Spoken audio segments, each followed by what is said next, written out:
devoir venir aider ton latéral droit. Ton ailier gauche va devoir venir aider ton latéral gauche. Et ce Real Madrid va devoir faire un travail collectif, un travail d'équipe où les joueurs vont devoir se donner.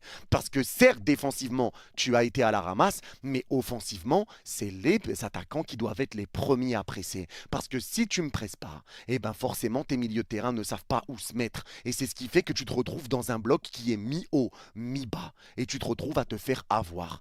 Tout bêtement, parce que jouer mi-haut, mi-bas contre Paris, il faut être fou. Tu presses pas Paris, tu les laisses ressortir, et derrière, tu laisses de l'espace dans ton dos. C'est tout ce qu'il faut pas faire.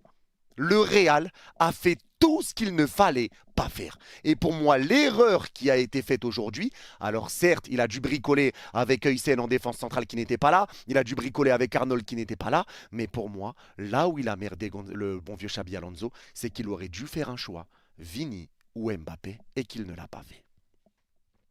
Moi, je ne suis pas en train de dire que Mbappé est le problème du Real, que Intel est le problème du Real. Le problème du Real, c'est que offensivement, ça ne se trouve pas. C'est que ça ne combine pas offensivement. Le problème, c'est que collectivement, le Real Madrid, c'est pas encore la folie en termes de pressing, etc. Et le problème, c'est qu'il va falloir faire un choix entre Vini et Mbappé. Ça se passait parfaitement bien pour Gonzalo Garcia en numéro 9 dans cette Coupe du Monde des clubs. Pourquoi tu le bazardes à droite? Pourquoi tu le mets sur le côté droit? Derrière. C'est ça que je comprends pas. C'est ça que je comprends pas. Alors est-ce que Xabi a cédé à la pression de mettre Mbappé et Vini pour pas en frustrer un ou l'autre? Mais en tout cas, le truc c'est qu'il va falloir, et c'est ça la grosse mission, c'est ça, c'est qu'il va devoir apprendre à faire jouer Vini et Mbappé ensemble. S'il y arrive, ça va être une masterclass, hein. Mais s'il y arrive pas, et ça a l'air compliqué, ça va être compliqué pour le Real Madrid. Donc ça, pour moi, ça a été un bémol également pour le Real Madrid.